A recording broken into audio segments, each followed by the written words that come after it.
We playing basketball. We playing basketball. Yeah, there you go. What's up, Coug Nation, and welcome back to another episode of CoogsTalk. I'm your host, Sean Paul, here with Iain Bell and Marqae Swafford. And boys, basketball is back. How we feeling? Yes, so we've basically gone through almost a full week of basketball, so we're going to give you everything, biggest winners and losers, overreactions, underreactions, and a lot of players being caught in some very serious trouble. So without further ado, let's get this show on the road. So first off, let's get that elephant out of the room real quick. This gambling scandal. Terry Rozier, Chauncey Billups, both arrested by the feds for a gambling ring with mafia links, by the way. I know. Yeah, I mean, look, this is what always gets me. You make all this money as a coach. Right. You make all this money as a player. You make all these endorsements. So why on earth do you feel to do this? Like, I'm not saying don't earn more money. Like, everyone wants to earn more money, but why you gotta earn it like this? I get your point. Like, to Chauncey Billups' point of view, it's kind of like unacceptable for him because he played in the league. Obviously, like, he was an NBA champion, and then him earning like a coach's salary, and then for him just to do that is kind of crazy. Same thing for Terry Rozier, like former player. Like, I don't feel like the necessary need to do that, and especially like. The dumbest thing was like who was it? I'm just pointing. Damon Jones, who's currently in the league, it did get arrested, and obviously like you're developing your NBA career. I don't know why you just go out and jeopardize and get yourself in big trouble. Like thankfully all these people are alive, and luckily the mafia didn't go Godfather, Sopranos out or whatever. But this is serious implications. I don't know. People always had their opinion about prize pick, draft picks. How much is that going to really affect everything? But now this is going a little too far, I would say, right now. Yes, speaking because prize picks and like sports betting is getting like really popular, I get like why it's crazy because it's very like common now, and I'm just happy that the feds caught them because that's not okay. Yeah. If to all future athletes, whether you're on the professional level, high school level, junior varsity level, please don't sports bet. Don't ruin your careers. It is literally not worth it. This episode is sponsored by DraftSpit. No. Okay, we're not trying to get caught too. No. We're not trying to. Okay, next segment. NBA winners and losers. So like almost a week into NBA season, so we're gonna see winners and losers. It could be a team, it could be a coach, players, anybody of this sort. So one winner, one loser each. Who wants to go first? I'll go first. Yeah. I'll go first. Okay. So my winner so far is the Philadelphia 76ers. They really surprised me. I did not expect them to be that good. And yeah, they've been going crazy. I think they're like 4-0. And VJ, he's been going crazy. Like, he's actually shocked me. I feel like I personally feel like he's been doing better than Cooper Flag. He dropped 34 points in his rookie debut. And that is like the third or the fourth most points ever dropped by a rookie in the as a rookie debut for the NBA. So I feel like he's been going crazy. And yeah, the 76ers, they're my winners so far. Okay, what about your loser? My loser, I would have to say the Boston Celtics. I think they're like 1-3. They haven't really been performing that good. I know Jason Tatum is out, but it's like I feel like they still have good enough players to perform a little bit better. Yeah, Jaylen Brown is doing literally the best he can. Yeah, I think he's just overperforming. The rest of the team is not getting there. Not there yet. Okay. I don't know, but I do feel like the 76ers are my winners, but not really though, because I do feel though overall the Spurs are the biggest winners. I think overall, and I guess to be more specific, Wembanyama, you got to be like right now what he's doing, he's MVP clearly right now. I saw like in the span of 3 games, he already has 100 points, 15 blocks, and already 40 rebounds, which is just like crazy. You see all the offseason stuff that I know we like to joke around when he was with the monks and meditating and whatnot, but he's really just been in his own world right now. And so I got to really give it to him, because if we look overall currently right now, he has 31 points per game, 13.8 rebounds per game, and as well 2.8 assists, and it's 60.3% on the field. I mean, this is just something that we've never seen before. And I know, a lot of people are asking, whenever LeBron's going to retire, and who's going to carry the torch. And I think it's going to be number one in San Antonio being Victor Wembanyama.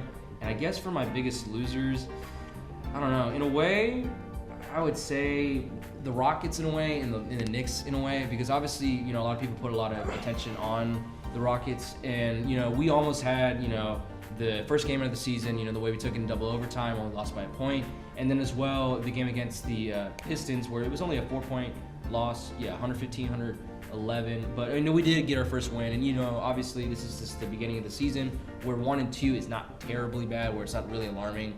But a lot of people were wondering, is Kevin Durant and the rest of the crew going to be like pretty predominant within the same division with the Thunder and the Spurs? And as well, I guess, I don't know, for the Knicks, I feel like, I don't know, they are a decent, like, complete team, but just kind of, remaining 2-2 is just kind of like, I don't know, just like you're not disappointed, but you're just like, you could have done better, you know what I mean, with the Celtics, that they're, a team that everyone thought they was going to be really good in the, in the East. Like, they're underperforming, I feel like they should take an opportunity, to make their mark in the Eastern Conference. Yeah, and also for the Rockets, they still gotta solve their point guard problem, because Reed Shepherd's not doing terrible per se, but I was putting him, I was considering him to be the biggest loser, all due respect, but he was like that first game, did he have like no points, right? If I'm not mistaken. Yeah, he kind of bit of defensive miscues. Yeah, so for me, I'm gonna start with biggest losers. So I would have gone with Chauncey Billups and Terry Rozier because of the thing, but come on, where's the fun in that? So my biggest loser of the first week of NBA action, the defensive player of the year award, because look, shout out to all the contenders like Jaden McDaniels, Chet Holmgren, etc. But if he continues like this and he plays like 65 games a season, Victor Wembanyama has this award locked down for like the next decade. The dude's already averaging 5 blocks and like 14 rebounds per game. He already got 15 within like 3 games already. So yeah, how are you supposed to beat that? You can't. I think he has his own like perimeter with his arms and everything. Like, it's just he's genetically modified to just be a perimeter like defender, and as well, just be a paint beast, just having there's just no room. He's just the wall of Wembanyama. Like, I think he also got like a little taller or something in the offseason. So. I would not be shocked. I would not be shocked with this enlightenment. Yeah, and so for my winner, LaMelo Ball. Now let me explain, because the dude is balling, but the Hornets, they are not really contending at the moment. Like, there's no chance of them making playoffs. Like, if LaMelo basically has control of his own destiny, if you see what I mean, like, he can go to like a contender if he wants to. Mm-hmm. He's like, it's good to see him like kind of ball out, because like obviously Lonzo, like, he didn't play a game for like how many years because he was hurt so bad. LiAngelo, there's that other thing in China, and then but he got a good rap career. Shout out to all those good songs. I like Law and Order too, but like obviously you really like to see the big baller brand actually doing what it always wanted to do, was actually shining in the NBA, and seeing LaMelo Ball like actually shining out. I know it's very difficult to do it in the Charlotte Hornets organization, but he's still carrying it on. Like, he's just not going to be a one-time rookie of the year kind of a winner. And so I really do like that, thinking outside the box. Whatever teams may want him, obviously, maybe, I'm not saying the Rockets should, but point guard situation right now is like lethal. Yeah, and also a bonus winner, scoring in the NBA. We've had 16 40 plus games in the opening week of the season so far. Right. Y'all peep Luka Doncic. He had 51 points, 11 rebounds, and 9 assists. And then Austin Reeves as well. His teammate Austin Reeves yes. as well. I was shocked about that one. He won 51 points, 12 for 22 in the field goal, and then like only missed one free throw. Like AR-15 is letting it fly right now. Yeah, and also good thing free throws per game is also limiting as well. So I mean they're actually trying to get to the rim. Yeah, you gotta like it. And then I saw like I forget the exact point, but Bronny James actually had like a decent game as well. Like he had not 20, was it 30 or it might be? He had like a decent game for the first time in his career. So you love to see the development in the LA Lakers. Obviously there was a lot of big talk with last season with Luka, Bronny James, and LeBron James being on the same court. But now you're able to see the development working out. It's gonna be something interesting though, as of course as we mentioned before, this is the beginning of the season where there's only been 5 games played. But if we look at the LA Lakers right now, they are only 7th in the West, being 2-2. But I think it's a good spot for them with the performances that they've been having. I know Luka was out for a game or 2 with the minor injury that he has. But it's going to be interesting to see as, we may look at the LA Lakers now further on in the season and be like, hey, they're a decent team. Not saying at all contenders or whatnot, but I think this is a really good development stage for them, and they're in a really good spot right now. Okay, well we're running low on time, so let's get through this last segment real quick. NBA overachievers and underachievers. Which teams, players, coaches, who's underachieving in the league and who is overachieving in the league? Who wants to go first? I'll go first.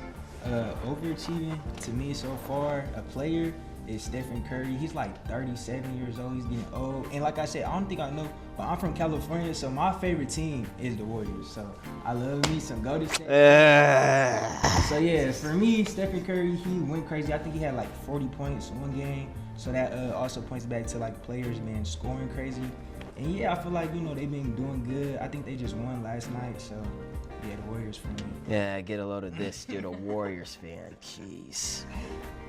Let's see. So for my, I guess, overachiever, in a way, I mean, the 76ers, after what they put up last year and, everyone making fun of Paul George and whatnot, like now actually them really actually developing their players out. VJ, as we mentioned before, you got to love to see, how grateful he was to get drafted into the league and him making the most in his mark was, something really a lot of people like. So I got to give it to the 76ers. Yeah, for an underachiever, there's a lot of good contenders. I mean, Pacers and Celtics are obvious picks, but they're gone with injury, so they don't count. I mean, for underachievers, I'd say, I don't know, maybe the Clippers. I mean, they're 2-2. They lost to the Jazz. I would argue that the underachiever would be the Mavericks because they had something decent. I know, like, yes, they're in a weird standstill right now with Kyrie, but like, I mean, they have I would expect maybe 2 wins. Nothing crazy, obviously. Yeah, like so until Kyrie comes back, because I mean, you still had AD, you still had Cooper, like kind of a bit underachievers. I would say my underachiever would be the Dallas Mavericks, just only pulling out 1 win out of 4 games. Yeah, I would agree with the Dallas Mavericks. I was kind of like shocked by some of Cooper Flag's performances. I feel like he could have did a little bit better, especially since he's the #1 pick, and especially since how everybody was like hyping him up. They was like, he finna be the next LeBron. So I don't know. I feel like I don't know. So far, I know he's a good player. Yeah. But I know it's like a long season ahead. But so far, I feel like VJ kind of been doing better than him, and that's kind of like my underachiever so far. Okay, and one final question, because I originally had this for my loser, the 2015-16 Golden State Warriors. Their legacy might be threatened because the way the Thunder are playing, they could actually break the single regular season record. Do you think they have a chance at that? It's a loaded question. Remembering, I started watching basketball around that time, and that was super shocking. And no one thought that was going to happen then, because everyone was still in the era of Michael Jordan in the 95-96 team. And I mean, I feel it in a way. I don't know. It's just like, I don't know, because like as I mentioned before, the Warriors that season when they went 73-9 went 14-0, and only the Thunder are only 9 games away from being at that that first really big hey, like let's consider the record books, and I don't know. It's just I haven't given like much thought in a way, but I mean SGA has been playing out of his mind. He could still win back-to-back MVPs. He already has 34.8 points per game, so I say they got a possibility. Me personally, I'm gonna say no. Dub Nation rise up. Like I said, the Warriors my favorite team. I don't think they're going to do that. They have a good chance. SGA is really good. OKC, they're really good. I actually think they're finna like go back to back. I think they're finna win the championship. But I don't think they're gonna do what the Warriors did. So. Yeah. I mean, hey, history is written by the victors. I mean, we'll just have to see. I mean, Thunder have a good chance, but they got a long road ahead of them. And well, folks, that is the end of our show. We hope you enjoy this Cougs Talk of NBA opening week. Once again, I'm your host, Sean Paul, here with Iain Bell and Marqae Swafford. And we'll see you next time. And remember, whose house? Cougs' house.